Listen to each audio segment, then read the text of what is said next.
السلام علیکم ورحمۃ اللہ وبرکاتہ۔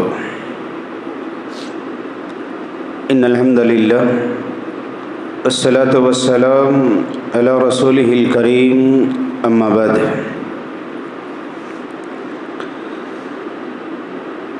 ابو بکر رضی اللہ عنہ کہتے ہیں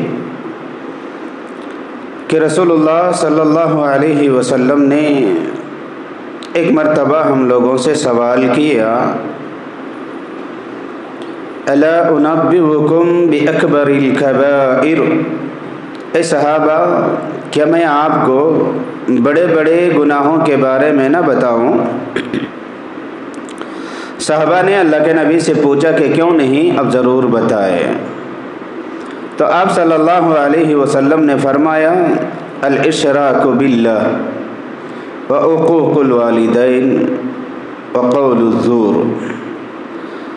تین باتیں اللہ کے نبی صلی اللہ علیہ وسلم نے فرمایا، اللہ تعالیٰ کے ساتھ میں دوسروں کو شریک کرنا اور والدین کی نافرمانی کرنا۔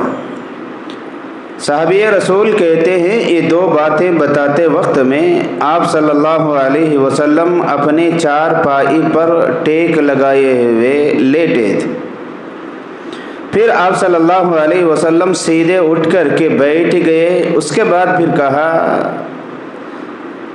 کہ جھوٹی گواہی دینا ایک کبیرہ گناہ ہے، یہاں تک کہ آپ صلی اللہ علیہ وسلم بار بار اپنی زبان سے یہ لفظ کو دوہرا رہے تھے، الا وقول الزور، الا وقول الزور۔ صحابہ نے یہ کہا، یہ سوچا کاش کہ یہ آدمی وہ سوال ہی نہ کرتے تو اچھا ہوتا تھا۔ اسے امام بخاری اور مسلم دونوں نے بھی نقل کیا ہے۔ معزز سامعین و سامعات، دین اسلام اس کے ماننے والوں کو ہمیشہ شریعت کی اتباع اور اس کی پیروی، اس کے احکام کو ماننے کی طرف رہنمائی کرتا ہے اور حکم دیتا۔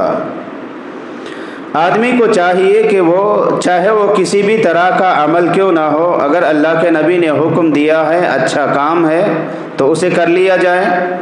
اگر وہ کام گناہ کا ہے، معصیت کا ہے، چاہے چھوٹا ہو یا بڑا ہو، اسے چھوڑ دینا چاہیے۔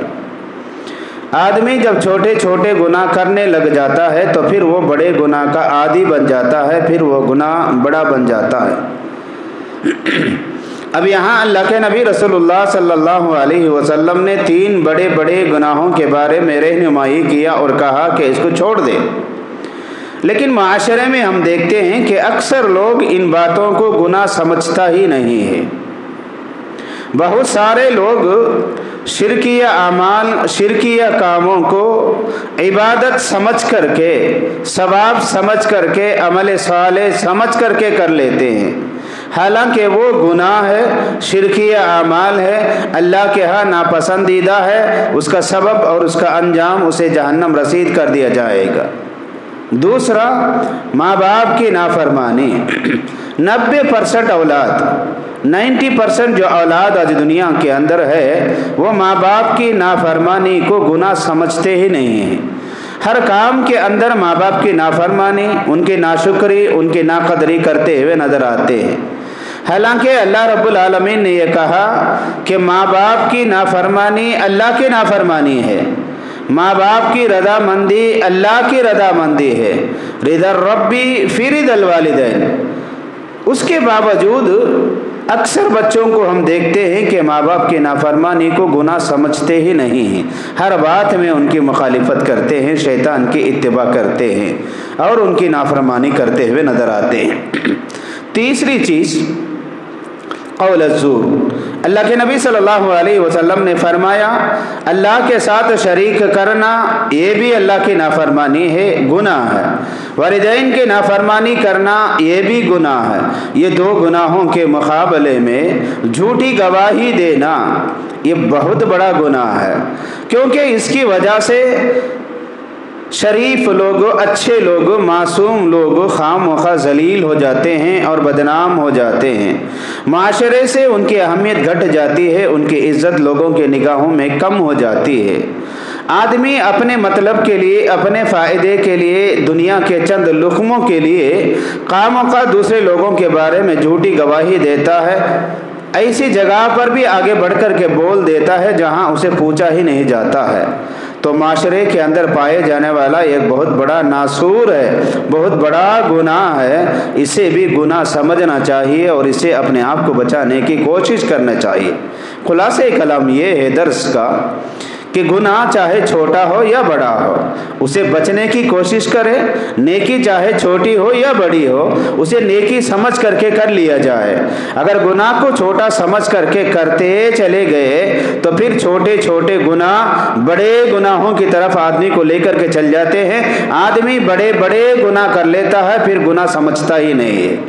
اور نیکیوں کو چھوٹی سمجھ کر کے اگر چھوڑ دیا جائے تو پھر وہ چھوٹی نیکیاں چھوڑتے چھوڑتے بڑے بڑے نیکیاں چھوڑ دیتا ہے، پھر فرائض کے اندر بھی کوتاہی کرنے لگتا ہے، پھر اس کا انجام جہنم رسید ہو جاتا ہے۔ تو لہذا جہاں بڑے گناہوں سے اللہ کے نبی صلی اللہ علیہ وسلم نے بچنے کا حکم دیا ہے، وہیں چھوٹے گناہوں سے بچنے کا بھی حکم دیا ہے۔ جہاں چھوٹی چھوٹی نیکیوں کو کرنے کا حکم دیا ہے، وہیں بڑے بڑے نیکیوں کو کرنے کا بھی حکم دیا گیا ہے۔ تو لہذا ہر نیکی کو نیکی سمجھ کر کے کر لیا جائے، ہر گناہ کو گناہ سمجھ کر کے چھوڑ دیا جائے۔ خاص کر کے جو بڑے بڑے گناہ ہوتے ہیں، وہ گناہ اگر سرزد ہو جائے تو فوراً اللہ سے توبہ کر لے، اللہ سے معافی مانگ لے، تبھی چل کر کے اللہ تعالیٰ ان گناہوں کو معاف کرے گا۔ اللہ سے دعا ہے اللہ تبارک و تعالیٰ مجھے اور آپ کو اللہ کے ساتھ شرک کرنے سے، والدین کی نافرمانی کرنے سے، جھوٹی گواہی دینے سے اپنے آپ کو بچانے کی اللہ توفیق عطا کرے۔ آمین۔ اقول قولی هذا استغفر الله لي ولكم ولسائر المسلمين اجمعين۔ سبحانك اللهم وبحمدك اشهد ان لا